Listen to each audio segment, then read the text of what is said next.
To Timothy, my dear son, grace, mercy, and peace from our God the Father and Christ Jesus our Lord.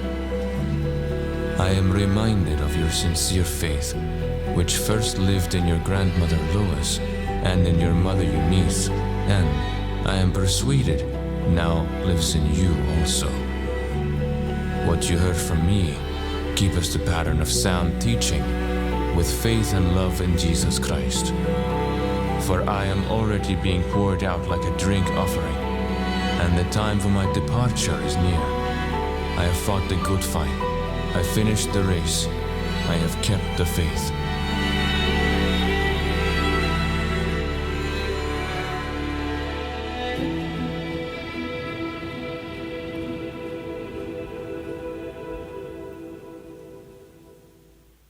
So I want to start today with a story of a man called Edward Kimball. Now, Edward Kimball was alive in the mid-1800s. And Edward Kimball wasn't someone really truly significant. He wasn't a prominent businessman. He wasn't a politician. In fact, he wasn't even a preacher. Edward Kimball was a simple man, had an ordinary job. But his passion was a group of young men that was in his Sunday school class, because he was a Sunday school teacher as well. And in this Sunday school class, he was a young man called Dwight L. Moody. Everyone had middle names those days. And so Dwight, as he'll be henceforth known, Dwight didn't grow up as a Christian.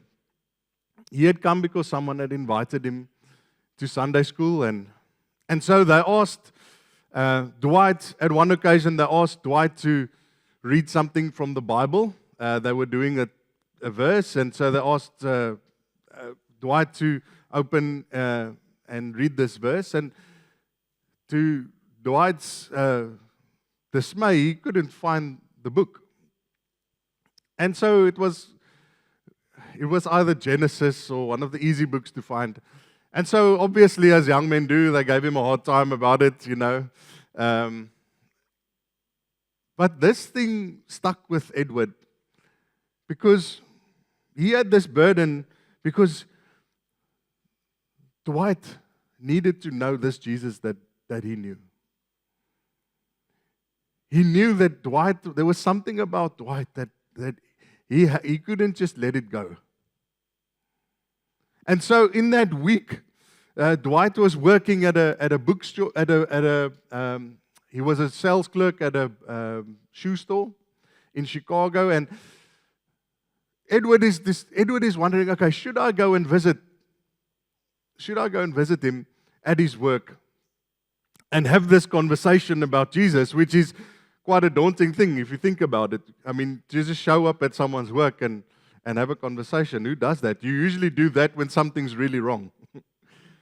And so Edward is wondering, feeling really ill-equipped, really feeling, this just seems like a bad idea. But more than that, he's burdened by the fact that Dwight doesn't know Jesus. This young man is in his group. This young man needs to know something that he's got. And so Edward pushes through the discomfort and goes to the shoe store, and he sees, eventually finds Dwight at the back busy packing shoes. And Edward goes and has a conversation with Dwight, and they chat for quite a while at the back of the shoe store.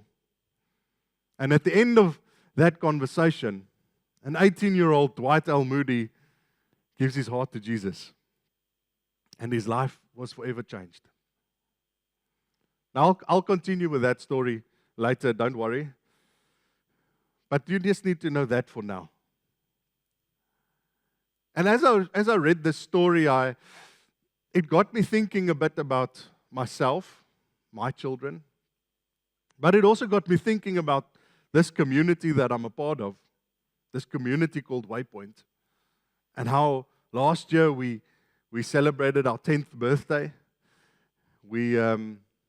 And one of our fundamental core values has always been to be a movement, a community that's for the next generation.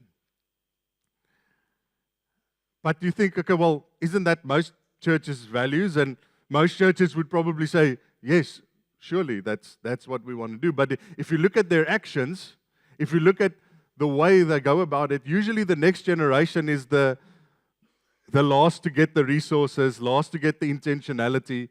They are usually treated as an afterthought.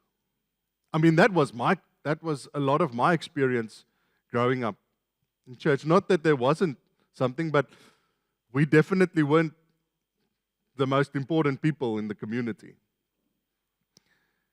And so for us as Waypoint, being a church for the next generation, we had to look at things differently. We had to look at the way we allocate our resources, the way we allocate our time, the way we allocate our effort, our intentionality had to change. That's why we did something like Holiday Club just a week ago. Everyone thinks, wow, it's so amazing, but I mean, what was all of it for? Well, more than 100 kids gave their heart to Jesus. Families that have joined our community since then, that didn't have a faith community, a family was changed. And if you look on Sundays, the effort that goes into the environments where your kids are in, the intentionality of each and every one of those volunteers speaks to this core value that we have to be for the next generation. Which got me thinking about this word, legacy, which is the name of the series if you didn't notice. And legacy is simply this. Legacy is what you leave behind and pass on. You see, we all receive a legacy. It might be a good one, it might be a bad one, but we all get one. And so, here is the thing. You are also going to leave behind a legacy. You see, a legacy is the impact of your life on what's next. The impact your life has now on what is next. Everyone leaves, and in that frame, everyone leaves a legacy. You see, the problem a lot of us make is we want to be remembered. We want to know that we've made a mark. And so we ask this question a lot of times when it comes to legacy. We ask, will I leave a legacy? Will I be remembered? Will people remember me? Will I make, and for a lot of us, and if you look at a lot of young people also now, a lot of what drives them is the fact that they want to make a difference. They don't just want to be another number. They want to make a difference in this world. They want to know that what they did mattered. But here's the thing. You are leaving a legacy. All of us is going to leave a legacy. It might not be as prominent as some people, and your name might not be remembered as much as others, but you are leaving a legacy. You are leaving something behind when you leave this world. So the question isn't, will I leave a legacy? The question is rather, what kind of legacy will I leave? What will that look like? Now, there is a part of us, and we've talked about this quite a few times, and we'll probably continue to talk about it because it's such a big part of what makes life tough. What makes navigating this life interesting, put it that way. And that is our human nature. Because our human nature knows that we're going to leave a legacy, but the kind of legacy that we leave determines on how we navigate our human nature. Because this is true of our human nature. If next one. Yeah, okay. If it doesn't affect or benefit us, considering anything beyond the immediate doesn't come naturally. If it doesn't affect or benefit you, considering anything beyond the immediate doesn't come naturally. Everything you do now, if you're operating in your natural, is for now. Is for what benefits me or affects me now. That comes natural. And you see it all out nature, all out through nature. Animals, they don't busy themselves with things that doesn't affect them immediately, currently. It's all about this. Now, me. I mean, consider this. Have you ever taken a piece of litter, all right, and the dustbin is about 5-10 meters away? And you say, okay, I can make this shot. Oh, it hits the rim and there it lies. And it's such a papiertjie. It's such a little paper, and you're like, I'm not going to walk 10 meters all that way now. Your natural doesn't want to do that. So you're like, oh, okay, it's okay. Someone else will get it. That's your natural. The only way to override that is a strong sense of conviction, eh? Oh, wait, no, this isn't right. I can't make this problem someone else's problem. Let's go and fix it. But you don't need to walk far to see that the natural is rampant on something as simple as that. You see, our human nature looks out for number one, for me. And when this determines our actions, when that determines what we do, that natural human nature, the legacy we leave goes against the kingdom of God. It's true. You've heard this if you've been with us for a while, is your human nature is against God. Now, that tendency to want to look out for myself, that goes against the kingdom of God, and your legacy will go against the kingdom of God. Now, there's one of my favorite verses. Now, you're gonna get a few of my favorite verses today. Maybe Tian's, if I had a playlist of verses, you'll get this on my playlist. And the first one is my favorite, not because it's inspiring. It's actually the opposite. It's more of a warning than an inspiring verse. And it comes out of the most bonkers book in the Bible. It's the book that you probably don't start off reading to your 3-year-old. It's the book of Judges. If you know anything about the book of Judges, it is crazy. Game of Thrones ain't got nothing on the book of Judges. It's got everything. Intrigue, scandal, heroes, villains, the whole shebang. But the whole theme of this book of Judges is simply this. The Israelites are in the promised land. They get comfortable. They look out for number one. They start to forget God. They start to do what they want to do, when they want to do it, with who they want to do it. They turn away from God. They get invaded and get ruled over by neighboring tribes. They cry out to God for help. God sends them a judge who is someone who acts on behalf of God, saves them. They're back to God, and then they start looking around, seeing what they want to do. Human nature takes over, and the cycle repeats itself. Constantly through Judges, that is the cycle that plays out. See, in that time, God was supposed to be their king. It's called a theocracy. So God placed himself as their king, and then they ruled through that judge of that time. But people acted as if God was not their king. And so at the end of this bonkers book called Judges, and it ends with probably the worst story of them all. You can go and read it for yourself. And then this last verse in this book just sums it up so well. In those days, there was no king. They were their own king. They decided, and if you were with us earlier this year, we did a series called The Last Kingdom, in which we looked at Jesus not coming primarily and first and foremost as a savior, but first and foremost came as a king, as a ruler of a kingdom. And he invites you to call him king and to live like he is your king. But in those days, there was no king in Israel. They didn't live like they had a king. And so everyone did what was right in his own eyes. And that's what happens. That's what happens in this world. That's why the world looks the way that it looks, by the way.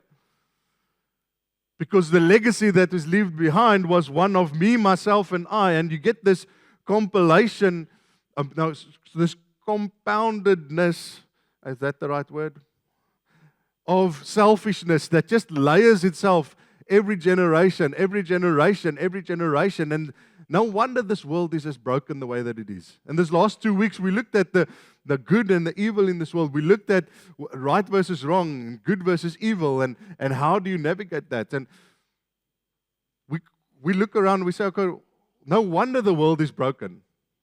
When you look at it that way, you can't say, well, God just left the world. You can just say, oh, what have people done? That's the problem with legacy. If your legacy is just about you, me, myself, and I. And you get this story in Judges. It's one of my favorite stories in Judges, the story of Gideon. And Gideon doesn't come from, isn't someone spectacular. He isn't someone, it's much like Edward Kimball. He's not a renowned name. In fact, he's actually hiding away in a cave when God finds him because they've been overrun by the Midianites. And God calls Gideon for something special. And so he calls Gideon to raise an army to fight the Midianites. And so Gideon raises this amazing army, and then just as they want to fight, God's like, no, your army is too big. Where have you heard that? Sorry, Gideon, you need to cut this army in half. So Gideon decides to cut this army in half and looks at this and says, God, no, that's not enough. This army is still too big. We need to cut them down to size. And so the army gets shrunk down, and eventually the army is down to 300 people. And Gideon is just, okay, let's do it.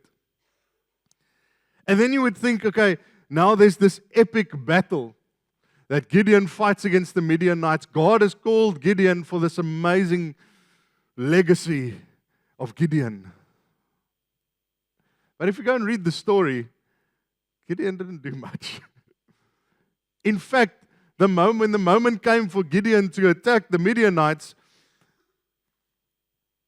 God had already sown so much dissension and so much fear in the Midianites. When they went to attack the Midianites were already running away. So this wasn't more of a war than a slaughtering of guys trying to get away.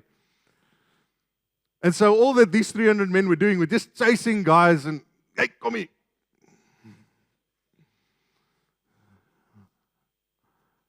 Gideon did nothing. But Gideon was obedient to God. And so God used him in that capacity, used his obedience to do something miraculous, to save Israel. But don't get it wrong. Gideon wasn't the main character in that story. Gideon wasn't this full bravado. Gideon was found hiding away in a cave when God found him. And the only thing that God called him to do is, Gideon, are you willing to trust me? Now, Jesus would say this best in one of my other favorite verses. In Matthew, Jesus would address this. Okay, how do I ensure, how do I go about ensuring that my legacy does not become about me?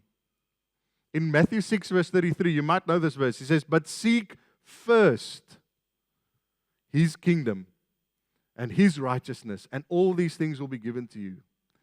See, that first goes against your human nature. It says, go against what comes naturally. Go against that. Fight it. Die to it. Because here is the truth about you. Yes, everyone has a legacy. But here's the other truth. Everyone was born to be a part of the kingdom of God. Everyone. There is no one that is excluded from that. And for a long time, the church and people like me have made this movement that Jesus has called us to an exclusive thing. It's these bunch of people, holy people, about these holy texts, and either you get in line or you get out. When the whole movement of Jesus was to be inclusive, is to say, come, you are weary, you are burdened, you have felt the knocks of life. You that are burdened, come, I will give you rest. And we are supposed to be the instruments, the ones that carry that to a broken world. But when we take center stage and it becomes about our desire, what I want, and my comfort, our legacy, but more importantly, those that follow us, come after us, suffer the most. Look at your own family. Not all of our family trees are pretty and sparkly, né? There are people in our family tree that did what they wanted to do, when they wanted to do, and their children bore the consequences of that. Yes, the other truth about this, and why this natural inclination goes against the kingdom of God. You see, when I say, like so many of the people that were baptized recently say, I decided to follow Jesus. I'm giving my life. Jesus, you are my king, and I give my life to him. What actually happens is, I also say, I have died to that naturalness. I died to myself, my human nature. Listen to this. I die to my legacy. To my own legacy, I die. And Paul captured it in my favorite verse, number 1 on my playlist. This is what Paul writes. I have been crucified with Christ, and I no longer live. See, I became a new creation, not body, but spirit. But Christ lives in me. My legacy has changed. It's no longer, the invitation is not to say, okay, you need to leave a legacy. The invitation is to say, no. There is already a legacy which you are invited to be a part of.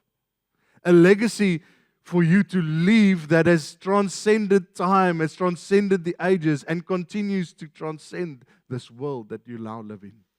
That has continued and will continue throughout the ages. It's the only legacy that changes this world for the better, that brings the kingdom of God into this world.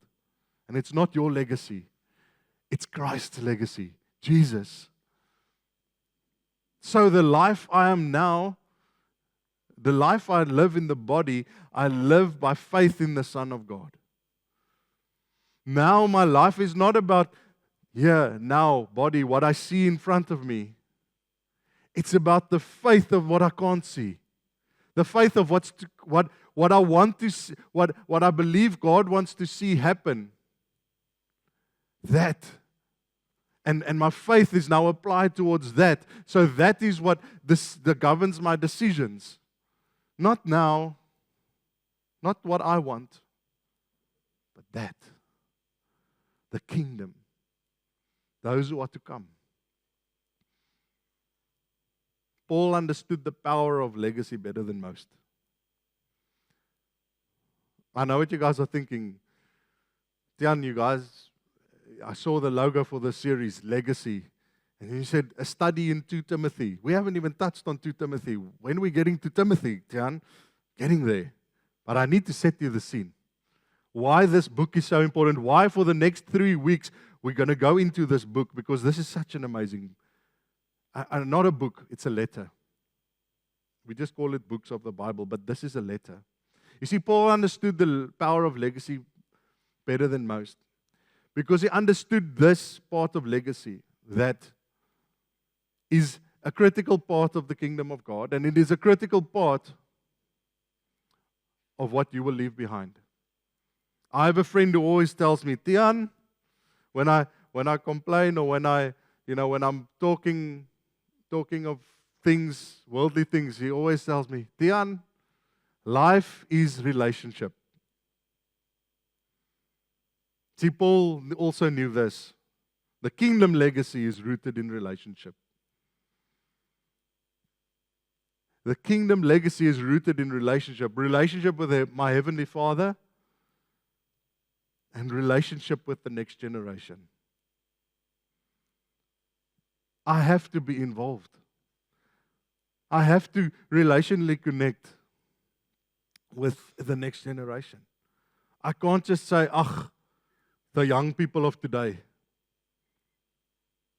You guys have been there. How often do we catch ourselves, those of us who served at Holiday Club, so many times we think, these kids, where did they learn this? And then you just flip back in your files and you realize, oh, wait, I did exactly the same thing. I thought exactly the same when I was that age.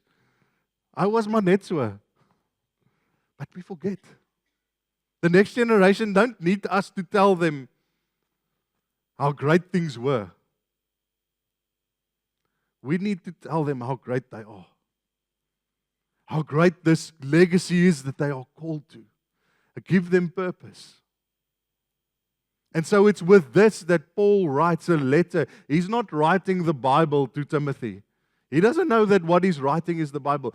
Paul is sitting in a house arrest in Rome, not going to see freedom ever again in his life, in this life. And he's writing to Timothy, not knowing whether this letter is even going to make it out of the prison. And so he's just hoping that this letter finds Timothy. And he's writing to Timothy because of the relationship because of the relationship he has with his Heavenly Father and the relationship that he has with this young man. And so he writes this. To Timothy, my dear son, grace, mercy, and peace from God the Father and Christ Jesus our Lord. What does he do? He reminds Timothy of the legacy that he's called to, the purpose that he's called to, for who this is all for.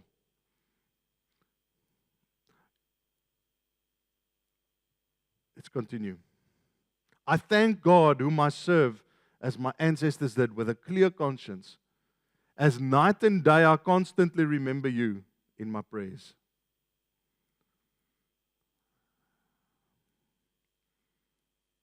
Are you praying for the next generation? Are you praying for our young people? 70% of our population is under the age of 35. Are we investing? Are we praying? Or is it still about us? Is it still about setting ourselves up for a lacker life? Or just setting ourselves up so that we can get by? Is it just about us so that just we can survive? Recalling your tears, and I love this, recalling your tears, I long to see you so that I may be filled with joy. You see, for Paul, Timothy, his relationship with Timothy isn't an afterthought. It's not a when I get time, I will get to you. It is I long to see you. This is what I was created for. You and me. That relationship, man, this is a legacy that I'm called to. Recalling your tears. He's saying there's something to this, depth to this relationship. If there's not, you don't cry if there's no depth in that relationship. It means there was vulnerability. There was true, authentic love in that. You see, you can't sell people, and you can't sell the next generation on a vision, on a kingdom, if you don't model it. I can tell you and I can sell you on something amazing, but if you don't see it, if you don't see it with your eyes, you don't touch it, you don't sense it, it won't become yours. You are called not for yourself. I dare say not even for your kids, but for your kids' kids. The next generation is yearning for relationship, is yearning for our time. They're yearning for purpose. The question you and I have to ask, are we giving it to them? And it's going to happen when we step out of our natural. It's out of our comfort zone. It doesn't mean you have to become a Sunday school teacher. But it means you can invest in someone. It means you can start somewhere. Start with someone. Who is there that you need to pass this legacy that you've been given onto? This kingdom legacy that you were called for. Over the next 3 weeks, we're going to be looking further at how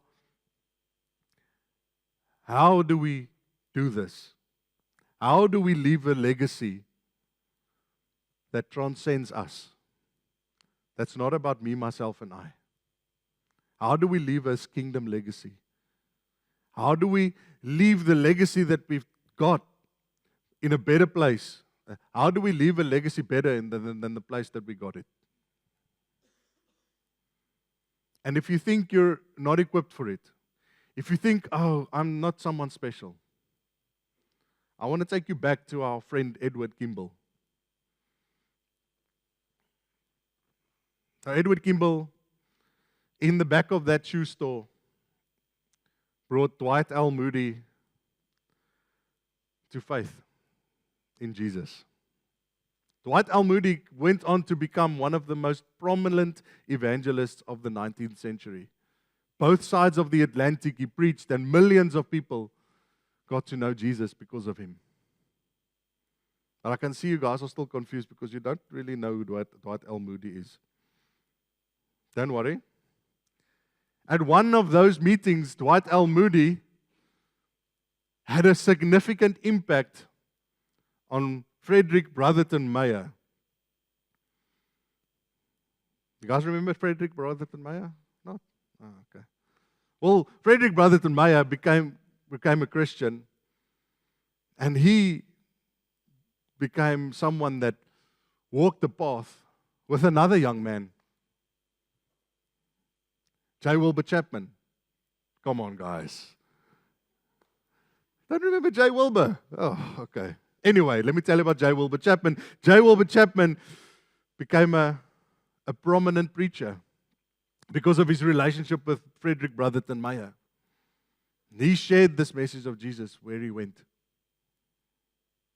And at one of his meetings, another man was brought to faith. Decided to put his faith in Jesus. And this man's name was Billy Sunday. Come on, now Billy Sunday. Hey. Well, Billy, for those of you who don't know, Billy was an evangelist. Billy became an evangelist, preached fiery apparently. And then at one of his meetings, he inspired a young man to become an evangelist like him. This young man, his name was Mordecai Ham. Guys, come on. Where are we at? Mordecai Ham, guys. This guy was a phenomenon. They called him a revivalist. And he would go to places, and everywhere where he went, there would be revival, and people would just come on fire for God, and left a lasting legacy. And so he was at one of these revival meetings. He did a call to prayer, a call to salvation. And he said, to them, if there's anyone here who wants to give their life to Jesus, I want to invite you to come forward. And a young 18-year-old man comes forward and gives his life to Jesus on that day. That young man's name was Billy Graham. Finally. Billy Graham. If you don't know who Billy Graham was, the most influential evangelist of the 20th century.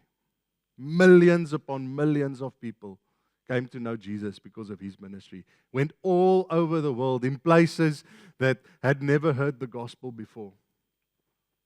Billy Graham passed away almost 10 years ago. Phenomenal legacy of Jesus all throughout the world.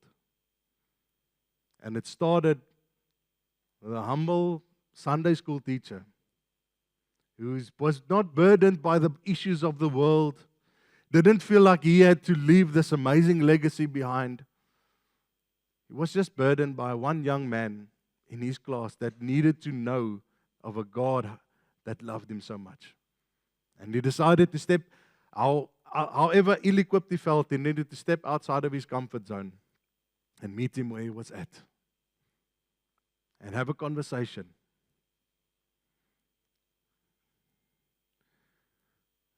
And a Billy Graham came to know Jesus. You don't know what your obedience to this calling, your obedience to this legacy will have. And you might never see, and you probably will never see the effect of your obedience today.